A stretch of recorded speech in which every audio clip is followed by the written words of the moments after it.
Bonjour à tous. Alors, une petite vidéo aujourd'hui à un niveau où on va revenir au niveau quatrième. On va se dire, waouh, quatrième, mais pourquoi on était sur du lycée, du supérieur? Alors, pour plusieurs raisons. La première, c'est parce qu'on m'a partagé ce sujet qui a été réellement donné à des collégiens de quatrième. J'ai trouvé ça intéressant. À la fois, il y avait pas mal de choses à dire. Donc, je voulais voilà, en parler à ce titre-là. Et puis aussi pour voir à quel point les énoncés doivent, bah, dès le niveau collège, quand on veut faire des trucs un peu plus difficiles, doivent être vraiment précis pour aller inciter les élèves à aller repérer, à aller chercher les informations qui sont importantes sur un énoncé. Alors c'est un énoncé un peu spécial parce que c'était sur un chapitre de calcul littéral. Donc les élèves en quatrième, ils commencent à découvrir les X, à les manipuler, etc., à développer, à factoriser, voilà, plus trop avoir peur des lettres. Et là, on a un mélange où on a à la fois ce type de choses, donc il va falloir travailler avec des X, on voit qu'il y a un X ici qui traîne dans la figure, mais avec un contexte, avec une modélisation, avec un truc où il est question d'air, de périmètre, etc. Donc c'est des exos difficiles pour eux parce que wow, ils étaient sur des trucs abstraits où ils commençaient à les manipuler avec, voilà, avec un certain talent, avec une certaine souplesse, dextérité, et puis d'un coup on leur dit ouais mais en fait des X, regarde, ça peut être dans des longueurs de carrés, tout ça, waouh. Donc là je comprends que ça puisse être difficile pour un élève de quatrième qui débute le calcul littéral. Ok, voilà, parce que des exercices comme ça, mais sans X, ils en ont déjà fait, des calculs d'air, de périmètre, mais quand on met des X avec, on se dit waouh, ça se complique. Ok, donc l'énoncé il est comme ça, en fait il a été posé comme ça, vous voyez ce dessin, voilà, il y a ça. Et puis on demande direct en question 1, regardez, je l'écris, l'aire de la croix, donc je vais écrire ça comme ça, l'aire de la croix quand X vaut 5 mètres. Et alors là, bon, l'élève se dit peut-être, déjà c'est peut-être compliqué, mais se dire au moins je suis rassuré parce qu'on me donne la valeur de X. Voilà, donc je vais peut-être refaire pouvoir compléter mon dessin en me disant, bah en fait, X, wow, ça me faisait peur, mais en fait c'est pas X finalement dans cette question, c'est 5, donc je vais peut-être me débrouiller. Voilà. Et c'est là que pour moi, il y a quand même un gros problème. Voilà, on va en parler. Regardez, je vais remplacer ce x par 5, voilà. Et là, l'élève il est rassuré, mais pas moi. Pourquoi? Ben, regardez la chose suivante. Si je mets 5, là, l'élève il va commencer à se dire, ok, bah c'est bon, je connais toutes les valeurs. Mais moi, je ne les connais pas. Et je ne les connais pas parce qu'il n'y a pas assez d'informations dans ce sujet. En fait, là, il y aurait possibilité pour tout l'exo de dire, bah, je ne sais pas, parce que j'ai pas assez d'informations dans l'énoncé. Et là, moi, je valide, parce qu'en effet, il y a des oublis. Il y a des oublis pourquoi? Ben, regardez, là, ok, on sait qu'il y a 5 mètres. D'accord. Donc on peut se dire, bon, ben là, s'il y a 5 mètres, ben, je peux en déduire ce qui me reste, en fait. Là, cette longueur, c'est 5. Donc là, il va me rester 30 moins 5, 25 à partager entre ces deux côtés. Entre ces deux longueurs, cette petite et puis cette petite. Voilà. 25 là, on a dit. Donc j'ai envie, l'élève a envie de partager ça en deux parce que lui, il voit son dessin et il se dit, bah, c'est la même chose des deux côtés. Mais pourquoi c'est la même chose des deux côtés? Parce que tu as pris ta règle, parce que tu as pris ton compas. Mais ceci était justement dessiné en mode croquis. Regardez, il est codé, il y a un début de codage, d'accord? On n'a pas demandé à l'élève de prendre sa règle pour mesurer. D'ailleurs, s'il prend sa règle, il verra que ça ne fait pas 30 mètres. On est d'accord. Et rien ne vous dit que ce dessin est à l'échelle, d'ailleurs, il n'est certainement pas.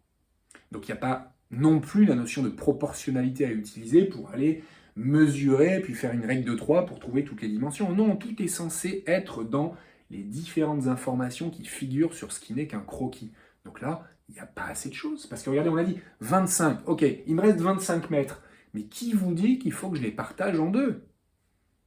Voilà, 12,5, 12,5. Mais peut-être pas. Voilà, peut-être qu'il n'est pas symétrique ce drapeau. Vous savez, il y a plein de drapeaux dans la vraie vie, par exemple les drapeaux scandinaves, où en fait il y a des petits décalages, hein, c'est pas centré. Hein.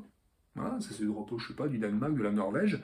Il pourrait y avoir aussi des différences d'épaisseur de la croix. Ça pourrait être des croix plus fines ici, un peu plus épaisses ici. En fait, on n'en sait rien. Donc il manque plein de choses dans cet énoncé. Regardez la première chose qui manque quand même déjà. Hein. Depuis le début, je crois que j'ai parlé de rectangle, mais personne ne vous dit que c'est un rectangle ici. Vous avez juste ces deux dimensions, pourquoi là ça ne mesurerait pas 15 ou 17? On n'en sait rien. Donc ça doit être précisé dans un énoncé. Ceci a l'air d'être un rectangle, ok? Mais le a l'air, en maths, ça s'appelle une conjecture, et en fait, on ne peut pas se permettre de faire des conjectures. Ça doit être écrit quelque part. Donc là, il manque une information ici de type angle droit pour que je comprenne que ça commence à ressembler à un rectangle, mais c'est pas suffisant. Voilà. Il me manque aussi une information sur le côté opposé qui devait être de même longueur. Soit je mets des codages avec des angles droits partout, soit je l'écris carrément dans mon énoncé, c'est un rectangle, attention, mon drapeau, c'est un rectangle, ok, et je mets une croix à l'intérieur, soit je rajoute plein de codages, ou alors je rajoute les dimensions, ça mesure 30, ça mesure 16. Ok. Allez, on va supposer pour la suite que c'est bien un rectangle, sinon on arrête l'exo, on peut rien faire. Ok. Deuxième chose qui va pas. Rectangle, je l'ai dit, en fait, le fait que ce soit centré ici, on n'a aucune information qui nous affirme que c'est centré, que cette croix elle est centrée. Donc là aussi, il manque un codage. Il manque l'information que cette longueur, c'est la même que cette longueur. Autrement dit, en fait, ma croix elle est bien centrée horizontalement. Ok. Et là, ok, je peux dire que ça va mesurer 12,5 et que ça va mesurer 12,5. Pourquoi? Parce que là, c'est la même longueur. Il me restait 25 à aller partager à ces deux petits côtés-là, de part et d'autre de la croix. Donc 12,5 et 12,5. Ok. Allez, encore autre chose qui va pas, mais regardez, mais là, ma croix, là, en fait, qui vous dit que là, c'est la même distance que là? Mais j'en sais rien. Et qui vous dit qu'elle est centrée? Mais j'en sais rien, je n'ai pas l'information non plus. Pareil, il existe des drapeaux avec des croix. Toutes les croix n'ont pas exactement les mêmes longueurs, largeurs, tout ça. Non, pas du tout. Elles ne sont pas forcément centrées, on l'a vu qu'un autre drapeau. Donc là, il manque aussi une information cruciale, c'est le fait que là, quand on construit là, le X, là, mais en fait, là, on construit un carré, et c'est pas écrit. Donc il faudrait avoir ce petit codage-là, voilà, pour montrer que ça, c'est bien un carré. D'accord. Enfin, si je le referme, là, c'est bien un carré. Ok. Et, ou alors, c'est pour être écrit dans l'énoncé avec des lettres. Voilà, avec des lettres, avec des mots. On dit, ah, on met des lettres pour des sommets, puis on dit, oh, mais ça doit être un carré, etc. Ok. Et puis, dernière chose qui va pas, bah, c'est le fait que je récupère aussi cette dimension-là, ici, voilà. Sinon, je peux rien faire, hein, encore une fois. Mais là, est-ce que c'est la même dimension, d'ailleurs? Ah ouais, mais on sait pas. Mais attendez, mais j'en sais rien, qu'est-ce que je suis en train de faire? Pourquoi j'ai mis ça ici? Parce que si je mets ça ici, que je mets ça ici, là, ça veut dire que j'aurai la même chose, ou pas? Mais il est pas symétrique. Ah, qu'est-ce qui se passe? Donc, est-ce que ce sont des carrés, finalement? Mais non, c'est pas des carrés, attention, pourquoi j'ai mis ça là? Peut-être que c'est plutôt ça, en fait. Vous voyez que j'ai vraiment pas assez d'informations pour traiter l'exo correctement. Et si je mesure, mais c'est n'importe quoi, parce que je ne peux pas faire de mesure sur un croquis, encore une fois. Hein, regardez, vous avez bien vu, là, je m'adresse à des élèves de peut-être de 5e, tout ça, 5e, 4e. Vous avez déjà vu ce genre de choses dans des exercices où on mettait ça. Là, vous le reconnaissez direct, c'est un triangle équilatéral. Mais grâce à quoi? Grâce à mon codage. Pas grâce au fait que vous avez pris votre règle et que vous avez mesuré. Vous comprenez bien que ça ne sert plus à rien de faire ça. On utilise les informations qui sont vraiment précises, écrites dans un énoncé, soit avec des phrases, soit avec des codages. D'accord? Voilà, je peux vous faire ça, par exemple. Voilà. Il est comment ce triangle? J'en sais rien. Prends ton équerre. Ben, ça me servira à quoi mon équerre? Je suis pas sûr. Hein. Et puis les élèves de 4e le savent avec Pythagore maintenant. Il y a des trucs qui parfois ont l'air d'être rectangles, et puis en fait, quand ils testent avec Pythagore, contraposé ou réciproque, ils arrivent à la conclusion, bah tiens, ça avait l'air d'être rectangle, en fait, il n'est pas rectangle, parce que j'ai calculé ça au carré plus ça au carré, ça fait pas ça au carré. Mais si je mets ça, bon bah là, je sais qu'il est rectangle, et tant pis si mon équerre, elle marche pas bien. D'accord? Voilà. Donc il manque plein de trucs, et là, ce qui manque, je dirais, je pense, hein, c'est ça. Voilà, tel que je comprends l'énoncé, enfin, tel que... Voilà, je fais dire à l'énoncé ce qu'il ne dit pas. Mais, voilà, je le comprends comme ça. Ok? Donc là j'ai 5, et donc là si j'ai 5, et ben, il me reste 11 à partager, et 11 à partager, ben, j'ai du 5,5 et du 5,5. Alors, bon, ok, très bien. Alors, on en vient à ce qu'on me demandait qui est l'aire de la croix. L'aire de la croix, je commence ça, donc j'ai commencé à réfléchir un petit peu avec les dimensions, et l'aire d'une croix, là un élève de 4e, les aires, il doit se rappeler qu'il a appris des formules pour les aires, il a appris l'aire du carré, l'aire du rectangle, l'aire du triangle, et l'aire du disque. C'est tout. L'aire d'une croix, j'ai jamais fait ça. Mais là, par contre, il n'y a pas de problème. Il n'y a pas d'erreur. Parce que là, l'élève, il doit réfléchir. Il doit se dire, une croix, mais qu'est-ce que c'est que ça? Ok, j'ai jamais vu longueur fois largeur. Bah non, c'est pas ça, c'est le rectangle. Basse fois hauteur divisé par 2, ça c'est le triangle, ça marche pas. Mais c'est là qu'on doit se dire, ok, c'est des aires. Donc c'est quoi une aire? Une aire, c'est une surface, c'est le truc qui est à l'intérieur. Là, voilà, c'est ça. Voilà, j'ai pas de formule et pourtant, il me demande de le calculer. D'accord? Et maintenant que mon énoncé est complété, voilà, que j'arrive à le comprendre, j'arrive à avoir les informations nécessaires, je peux me dire, pour avoir cet intérêt, je vais faire du découpage. Et oui. L'aire de tout ce que j'ai assuré ici, si je découpe de manière un peu judicieuse, je vais découper là, je vais découper là, je je vais découper là. En fait, je vais former plusieurs petits polygones, voilà, qui ont l'air d'être des rectangles ou des carrés, je ne sais pas trop. Mais en tout cas, que ce soit des rectangles ou des carrés, et bien, dans les deux cas, je sais calculer les aires. Longueur fois largeur ou côté fois côté. Et vous voyez bien que cette croix, en fait, elle est composée de ça, ça, ça, ça et ça, qui me donne 5 figures dont je pourrais calculer l'aire. Voilà la méthode numéro 1 de calcul de l'aire de cette croix. On va s'intéresser à l'aire du rectangle 1, plus l'aire de ce truc qui ressemble à un carré, mais en fait, ça n'est pas un, c'est un rectangle, plus l'aire de 3, plus l'aire de 4, plus l'aire de 5. Ok? Avec la symétrie, encore une fois, qu'on déduit, donc plutôt de mon codage, ok, que j'ai précisé, on peut quand même réaliser, plutôt que de calculer vraiment ces 5 aires différentes, réaliser qu'en fait, le rectangle 1, c'est le même que les rectangles 5, il a les mêmes dimensions. Donc je peux dire 2 fois l'aire du rectangle 1, voilà, plus une fois l'aire du carré qui est au centre, parce que c'est bien un carré, regardez le codage, c'est bien un carré, l'aire de 4, plus 2 fois l'aire des rectangles qui sont ici, l'aire 2 et 3. Donc 2 fois l'aire de 2. Voilà. Et sinon, j'y vais tranquillement, je calcule A1 plus A2 plus A3 plus A4 plus A5. Ok? Voilà. Allez, l'aire de A1, c'est quoi A1? Un rectangle. C'est quoi ses dimensions? Ça, on a dit, regardez, tout ça, ça mesure 16. Ok? Mais là, j'ai 5 mètres. Donc voilà, ma dimension, c'est 5. Okay, et ça, on l'avait fait tout à l'heure, regardez, c'est celle-là. Là, ça plus ça faisait 25, donc ça, c'est la moitié, ça fait 12,5. Ok? Et encore une fois, grâce à mon codage supplémentaire. Donc, j'ai 5, ici, fois 12,5. Mais fois 2, parce que c'est 2 fois l'aire de 1. Donc, 2 fois 5 fois 12,5. Voilà, ça, c'est 2 fois l'aire de 1. Plus A4, c'est un carré. L'aire d'un carré. Son côté, c'est 5. Là, c'est 5. Donc 5 fois 5. Et enfin, 2 fois l'aire de A2. A2, c'est ça. Ce rectangle 2. Ses dimensions, là, c'est 5. Et là, j'ai besoin de cette dimension, regardez, que je n'ai pas. Et pareil, je ne prends pas ma règle. Je réfléchis. Ça mesure 5. Mais tout ça, ça mesure 16. D'accord? Donc quand je fais la soustraction, eh bien, il me reste 11. 16 moins 5, ça fait 11. Et 11, j'ai à le dispatcher entre ces deux côtés là, de la croix. Donc je dois le diviser par 2, parce que pareil, hein, le truc est parfaitement centré. C'est pas dit, mais je vous l'ai dit. Donc la moitié de 11, c'est 5,5. Donc ça me donne, donc déjà ce 2, hein, parce que j'ai 2 fois l'aire de A2 à écrire. Et donc je répète, les dimensions de ce rectangle, c'est 5 ici et 5,5 ici.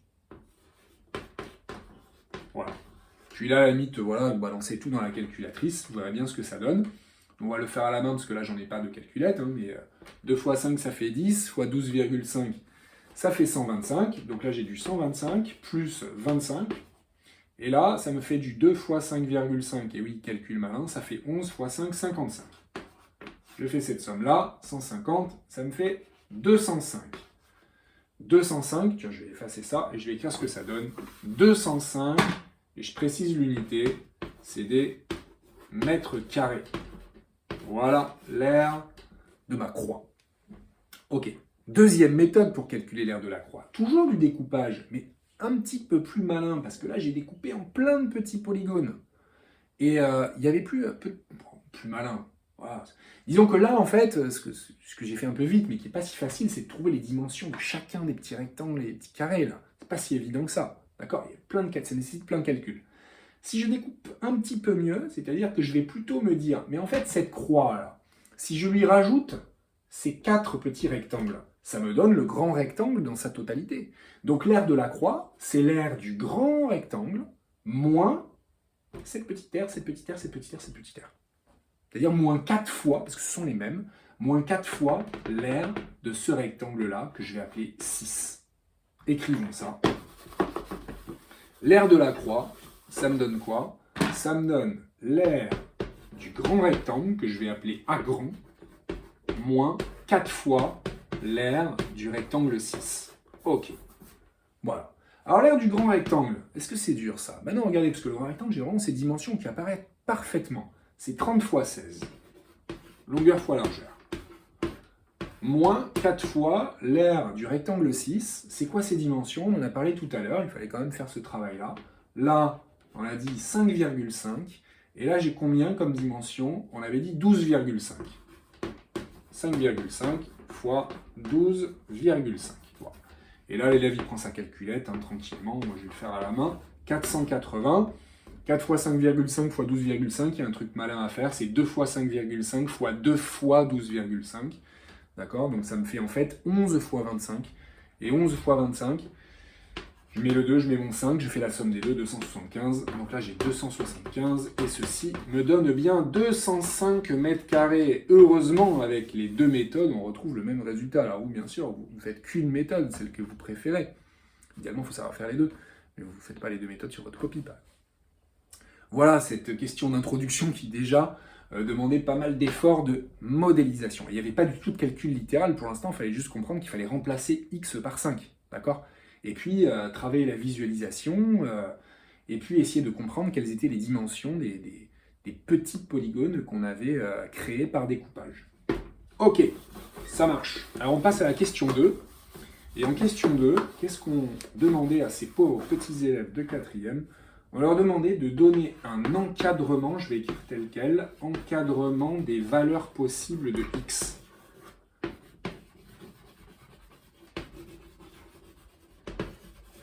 Voilà. Donc ça veut dire que là, on comprend qu'en fait, c'est plus x égale 5. C'est x égale x. Genre, x, on ne connaît pas.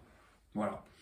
Et là, on parle de valeurs possibles. Alors c'est bien de retourner la phrase, de la lire un peu dans l'autre sens finalement. Les valeurs possibles de x, déjà, c'est quoi? Et il m'en faudra un encadrement.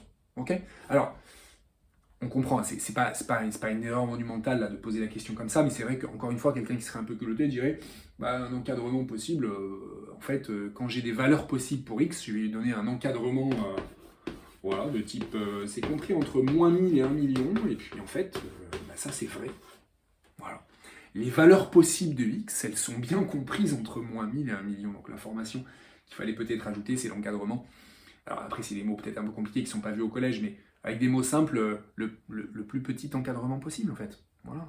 Parce que des encadrements, il y en a plein pour les valeurs possibles de x.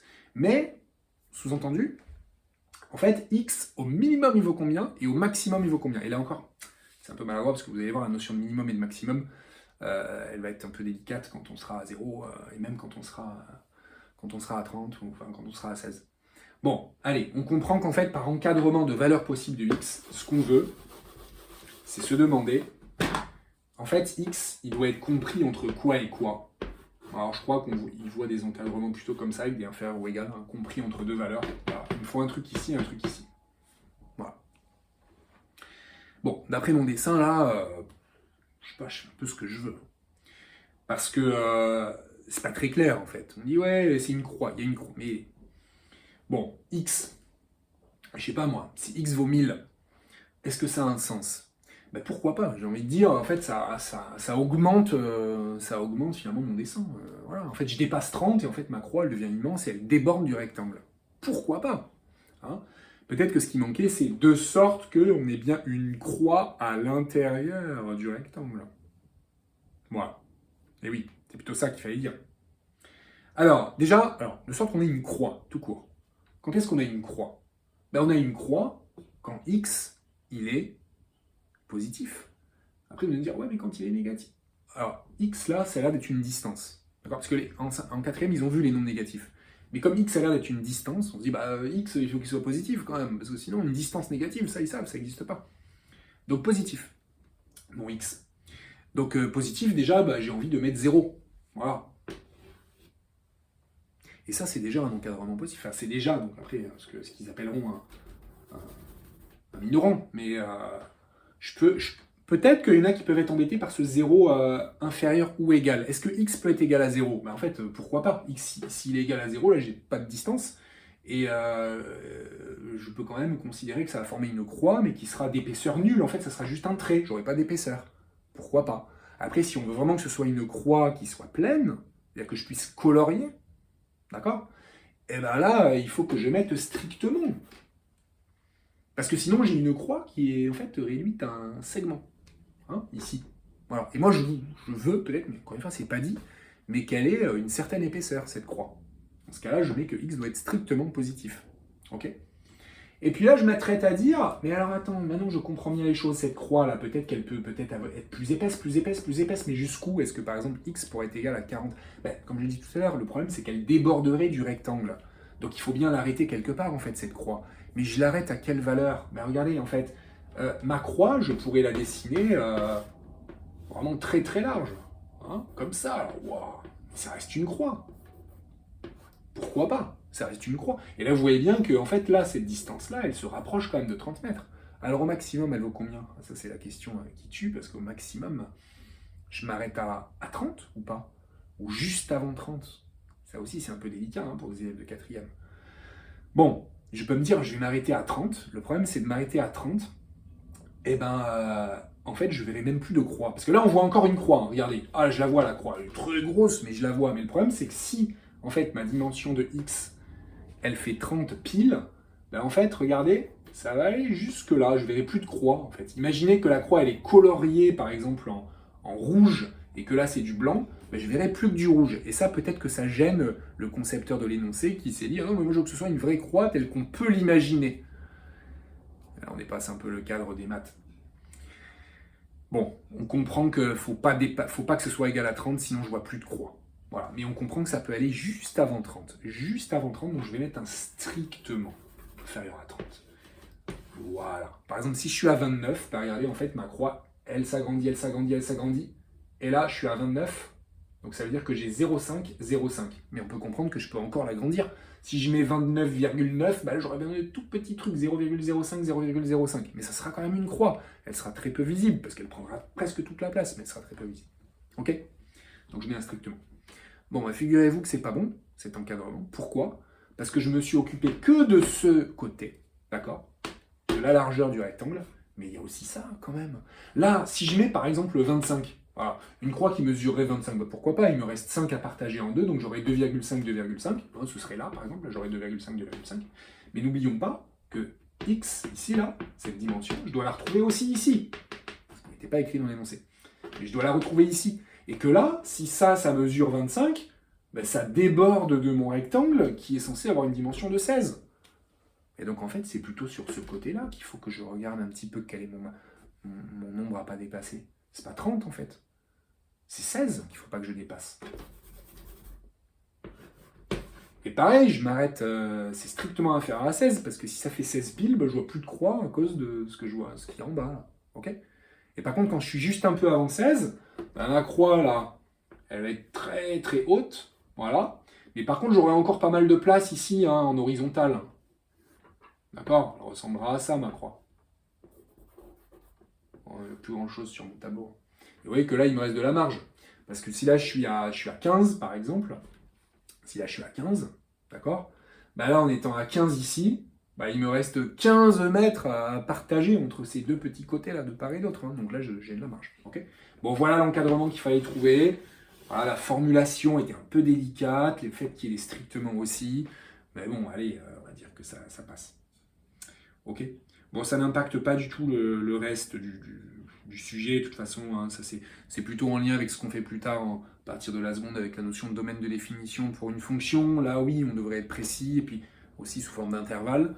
Mais là, ce n'est pas le cas des collégiens. Ok, alors après cette question-là, il fallait exprimer l'aire de la croix en fonction de x. Voilà. L'aire de la croix en fonction de x. Attention, on revient donc au x. L'aire de la croix, alors c'est exactement la même chose que ce qu'on a fait en question 1, d'accord ? L'histoire du découpage. Par contre, là, on va essayer de prendre une seule méthode, le découpage où on retranchait, parce que sinon, ça va être un peu long, d'accord ? Donc, on va se dire que l'aire de la croix, c'est l'aire du grand moins 4 fois l'aire du rectangle 6, ok ? Et l'aire du grand, lui, c'est toujours le même, quel que soit x. Regardez, si x, il évolue comme ça, qu'il rétrécit, qu'il augmente, ben en fait, mon grand rectangle, c'est toujours le même. Lui, il bouge pas, hein, il est fixé. Hein. 30, 16, ça bouge pas. Ok ? Donc là, j'ai encore du 16 fois 30. Par contre, mon aire du rectangle 6, elle va bouger. Regardez ce qui se passe. C'est là que c'est délicat. Je vais faire un petit focus sur ce rectangle 6. Essayer de trouver ses dimensions. Ouais. Là, j'ai x. C'est compliqué, hein. Ouais, c'est compliqué, moi, je trouve. Ouais. Là, j'ai x, d'accord? Mais au total, ça doit faire 30. Donc, ça plus ça, ce qui me reste, ça fait 30 moins x. D'accord? Et 30 moins x, ce qui me reste, je dois le partager en deux. Et oui, je dois le partager en deux, mon 30 moins x. C'est compliqué, ça. Et pour partager en deux mon 30 moins x, mais comment on fait, là, quand on est au niveau quatrième? Je me pose la question. J'hésite à l'écrire, hein, parce qu'en fait, je mets ça, 30 moins x sur 2. Et ça, c'est qu'une dimension, hein, attention. 30 moins x sur 2. Ah, c'est dur, ça. Hein. Franchement, ça donne pas envie d'écrire un truc pareil. Hein. Ouais. Ouais, d'accord. Hein. Donc, bon... et c'est pas encore l'air de 6, hein, c'est juste cette dimension-là. Hein. C'est compliqué. C'est compliqué. Bon, y a moyen de faire les choses peut-être un peu mieux. Je ne vais pas rentrer dans du calcul littéral qui va nous donner des fractions avec du 1/2 de x, parce que ça, c'est pas vu en quatrième. Donc, l'air de 6, qui me semble difficile, plutôt que d'écrire 4 fois l'air de 6, regardez ce que je vais faire. Je vais mettre un rectangle ici 7, et je vais écrire que ça fait 2 fois l'air de 6 plus 7. Voilà, ça c'est mieux. Voilà. 2 fois l'air de 6 plus 7. On va y arriver. Et l'air de 6 plus 7, en fait, 6 plus 7, c'est deux rectangles que je colle. Et là, c'est un peu plus simple parce que ça va imiter les fractions. Vous voyez, si je mets le rectangle 6 et le rectangle 7, là, ma dimension, ça va être de combien? Ben, ça va être, on a dit, il me reste 30 moins x avec ça plus ça. D'accord? Et donc, quand je les colle, eh ben, j'obtiens justement ce qui me reste, c'est-à-dire 30 moins x. Ça mesure 30 moins x. Voilà. Et puis je vais faire la même chose pour cette dimension. Regardez la dimension qui me manque ici, là, pour calculer mon aire du rectangle 6 plus 7. C'est quoi? Bah, ça, tout ça, ça mesure 16. Ça ne mesure que x. Donc là, j'aurai du 16 moins x, mais qui sera partagé entre là et là. Donc j'ai du 16 moins x divisé par 2 ici. Et là, pareil, 16 moins x divisé par 2, je l'écris comme ça. Ouah, c'est affreux. Ça a l'air de rien, mais je dois écrire x1/2, je distribue, ça me fait 8 moins 1/2 de x. Ouah, c'est pas pour des collégiens, ça. Enfin, pas pour des quatrièmes. Non, compliqué. Donc je vais continuer mon processus de puzzle en me disant que finalement, comme je voulais 4 fois l'air de 6 et que je me suis aperçu que c'était compliqué, j'ai écrit que ça allait être plutôt 2 fois l'air de 6 plus 7, je vais aller encore plus loin. Je vais écrire que ça va être juste une seule fois l'air de 6 plus 7 plus 8 plus 9. C'est-à-dire je vais fermer mon grand rectangle en le dessinant comme ça. Voilà. Vous voyez, je me force à ne pas utiliser des trucs trop compliqués en fait qui sont... pas accessible à un élève de quatrième selon moi, hein, sur la manipulation, la transformation entre division et fraction, 1/2 de x, tout ça. Et là, cette dimension-là, donc c'est plus qu'une seule fois l'aire de 6 plus 7 plus 8 plus 9. Voilà. Plus qu'une seule fois, bah ouais, c'est l'aire de ce gros machin en fait que j'ai obtenu en enlevant la croix et en faisant se rejoindre les rectangles 6, 7, 8 et 9 qui ont exactement tous la même aire. Et donc ça mesure quoi? Ça mesure 16 moins x. Ici, j'ai 16 moins x. Voilà. Donc là, j'ai du 16 fois 30, qui correspond à l'aire du grand, moins l'aire de 6 plus 7 plus 8 plus 9, qui a une aire qui fait donc longueur fois largeur, c'est-à-dire 16 moins x fois 30 moins x. Ouais, c'est costaud quand même. Hein. Voilà. Bon, je peux laisser ça comme ça, hein. Franchement, on ne dit rien. On me dit exprimer l'aire de la croix en fonction de x. Bah, moi, je laisse ça comme ça. Voilà. On ne demande pas de réduire. Voilà. Après, c'est peut-être l'occasion de faire un peu de calcul littéral, sinon il y a zéro calcul littéral hein, là-dedans, finalement. Du calcul littéral, où est-ce qu'on a envie d'en faire? Bah, là, on a envie déjà de calculer peut-être le 480, là, comme on l'a fait tout à l'heure. Et puis, ça... pareil, je me dis, niveau quatrième, en fait, ils n'ont pas encore appris la double distributivité. Donc pour moi, c'est C'est un peu hors sujet, donc je le fais pas. Je laisse comme ça. J'écris 480 moins 16 moins x facteur de 30 moins x. Et de toute façon, j'ai répondu à la question en exprimant l'aire de la croix en fonction de x. Voilà. Et en effet, cette aire-là, elle ne marche que quand x il est inférieur à 16. D'accord? Voilà, sinon ça ne marche pas, ça ne fonctionne pas. Donc finalement, l'encadrement, il avait un sens quand même, l'encadrement des valeurs possibles de x. Bref, compliqué, hein? Voilà. Alors bien évidemment, quand on est au niveau lycée, il y a une piste d'ouverture, parce que bien évidemment, on a envie de savoir quelle doit être la valeur de x pour peut-être maximiser l'aire de la croix. Voilà, maximiser, minimiser, tiens, posez-vous cette question-là. Est-ce que j'ai envie de mettre le moins de peinture possible, le plus de peinture possible, bah, plutôt le moins de peinture possible. Ah, il y a une vraie question ici d'optimisation, d'accord? Hein, là, pour ceux qui font un peu du second degré, donc ça c'est quand même première, hein, d'accord?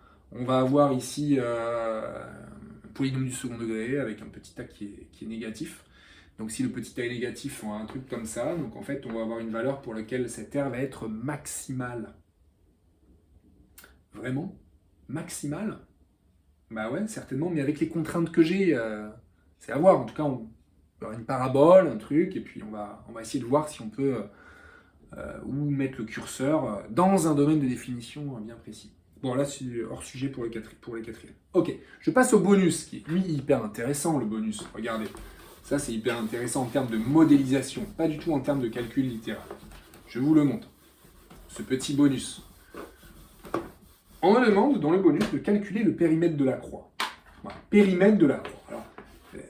Alors, là, peut-être l'élève il est perdu parce qu'il ne sait plus si c'est 5 ou x. Voilà. Périmètre de la croix. Bon, en fait, on comprend un petit peu avec l'expérience que c'est en fait en fonction de x. C'est-à-dire que peu importe la valeur de x, il faut donc que je calcule le périmètre de la croix en fonction de x. En fonction de x.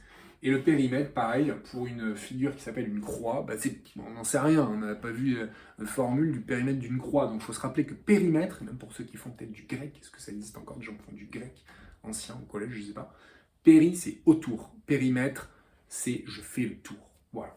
Donc si je fais le tour, eh ben, je dois calculer ça, plus ça, plus ça, plus ça, plus ça, plus ça, plus ça, plus ça, plus ça, plus ça, plus ça, plus ça. C'est-à-dire que je dois connaître toutes les dimensions. Voilà, toutes. Voilà. Donc je pourrais écrire, vraiment, je commence par un point et puis j'essaie de ne pas en oublier. Si je commence par exemple par ce point-là, voilà, ben, il faut que je calcule ça, d'accord? Et ça, c'était quoi? Attends, c'était 30 moins x, le tout divisé par 2, ça fait des trucs compliqués, etc. Donc je me dis, il faut que j'essaie de réfléchir un peu plus par rapport à ma figure. Regardez bien comment on fait. Le périmètre de la croix, je ne sais pas pourquoi j'ai écrit en jaune ici. Le périmètre de la croix, c'est ok, je fais tout le tour. Mais quand je fais le tour, finalement, plutôt que de suivre mon chemin en montant, en descendant, etc. Par exemple, regardez, ce trajet-là que j'ai fait, voilà, il faudrait que je calcule tout ça, tout ce trajet. Mais plutôt que de faire ce trajet-là et là de remonter, pour le calculer, je vais peut-être plutôt faire les trajets horizontaux, c'est-à-dire celui-là, plus celui-là, plus celui-là. Puis les trajets verticaux, celui-là, plus celui-là. C'est hyper intéressant ça. Regardez, je découpe. Finalement, quand je m'intéresse, donc mon idée est toujours de faire le tour de la croix, à ce découpage-là, de faire ça, plus ça, plus ça. Ok, j'ai un truc avec du 30 moins x divisé par 2, etc. Mais finalement, ça, plus ça, ben ça fait toute cette longueur. Ça fait 30. Donc peu importe que je me sois arrêté là. J'aurais pu d'ailleurs m'arrêter avant, repartir de plus loin, hein, si mon carré ici était un petit peu plus éloigné. Ok? Mais j'aurais eu la même chose pour ce déplacement de ce point jusqu'à ce point. J'aurais eu 30. Par contre, là, j'ai oublié mes petits déplacements ici. Hein. Celui-là plus celui-là. Oh là là, mais ça, c'est compliqué. Celui-là plus celui-là ou pas? Oh, pas tant que ça. Celui-là plus celui-là. Celui-là, je peux les calculer. Mais je peux être encore plus malin. Plutôt que de le calculer. Regardez ce que je vais faire. Je vais faire le tour, mais en combinant correctement. Et là, je vais peut-être le redessiner parce que là, on n'y voit plus rien. Regardez ce que je vais faire. Je vais refaire mon dessin. vous allez bien comprendre qu'en étant très malin, on peut comprendre facilement quel va être le périmètre. Voilà, voilà, voilà. Parce que là, le calcul, il est affreux. Hein. Je suis désolé, avec les divisions par 2, etc. C'est infernal. Voilà. Alors, je vais numéroter mes petits segments pour faire le tour. Là, je vais y mettre 1. Là, je vais y mettre 2. Donc, ce n'est pas les mêmes numérotations que tout à l'heure. 3, 4, 5, 6, 7, 8, 9, 10, 11, 12. Voilà. 12 segments à ajouter. Plutôt que de les calculer un par un, de faire 1, plus 2, plus 3, plus 4, plus 5, plus 6, plus 7, je vais m'organiser un petit peu mieux. Regardez ce que je vais faire. Je vais faire 1 plus 3 plus 5. Ok. Ça marche. Plus 7 plus 9 plus 11.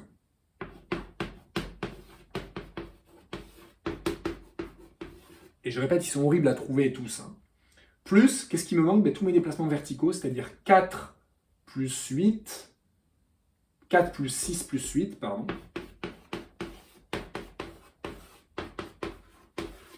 Plus 10 plus 12 plus 2 que j'ai oublié. Et là, j'ai vraiment fait tout le tour. Il n'y a pas de problème. On est d'accord? Voilà. Mais j'ai organisé mes petites sommes différemment. J'ai fait le tour, au lieu de faire le tour en faisant ça, plus ça, plus ça, plus ça, j'ai fait ça, plus ça, plus ça, plus ça, plus ça. Mais j'en ai pas oublié, regardez. Ils y sont tous, mes petits segments. J'ai juste réorganisé. Voilà. Donc quand je dois faire la somme, ça va me faire la même chose. Hein. Ok. Hein, vous savez ça, je peux changer l'ordre quand je fais une somme. Hein. 2 plus 7 plus 3, c'est 2 plus 3 plus 7, j'ai le droit, pas de problème. Regardez ce que ça fait 1 plus 3 plus 5. Donc ça fait ça, plus ça, plus ça. Ça fait toute ma longueur, c'est-à-dire 30. Maintenant, 7 plus 9 plus 11, ça fait quoi? Bah, même chose, regardez. J'ai fait toute cette longueur-là. Ah ouais. Donc ça me fait 30 aussi. Ensuite, 4 plus 6 plus 8, regardez, c'est ça, plus ça, plus ça. Ça fait quoi ça? Ça fait toute cette longueur-là, c'est-à-dire 16. Et la dernière, 10 plus 12 plus 2, 10, plus 12, plus 2. Ça fait combien? Ça fait 16 aussi. Ça fait tout ça. Conclusion, mon périmètre, regardez ce qu'il fait. 60 et 32, 92. Bon voilà, 92 mètres. Alors, je me dis, ouais d'accord, 92 mètres. Jusque là, je vois pas de truc intéressant, bon, ça fait 82, mais en fait, il y a un truc hyper intéressant, c'est que regardez, normalement, si on avait fait ça sans ce petit bricolage-là, on aurait eu des x, là. Vous voyez, ça fait des trucs avec des x, ça aurait fait, donc je répète, 30 moins x divisé par 2, plus x, plus 30 moins x divisé par 2, là j'aurais eu des 16 moins x divisé par 2, j'aurais eu un gros calcul avec que des x divisé par 2, des 30 moins x divisé par 2, des trucs horribles.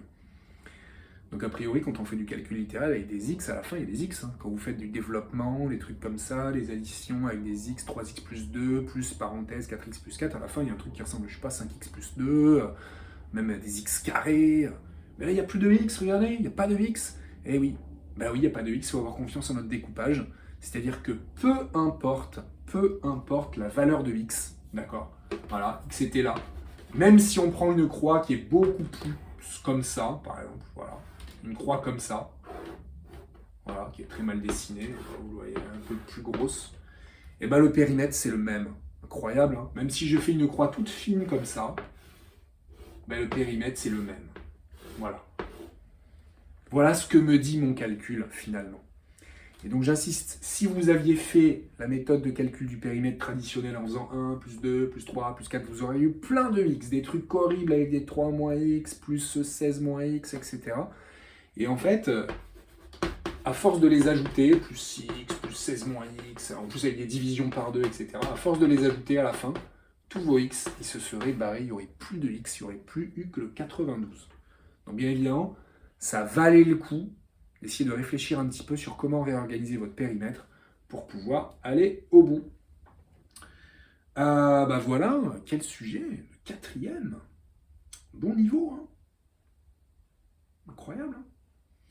Ouais, bah stop. Hein. Je sais pas s'il y a un truc à dire, une piste d'exploration, mais à part les histoires d'optimisation de l'air, tout ça, pas spécialement. Donc je vais insister quand même sur la nécessité vraiment d'aller baliser un sujet, un énoncé, pour que tout soit à disposition. Et vous avez vu, il y a eu beaucoup d'efforts finalement d'imagination et d'abstraction dans ce sujet parce qu'on n'a rien mesuré du tout. On a travaillé avec des X, avec des trucs, avec du codage.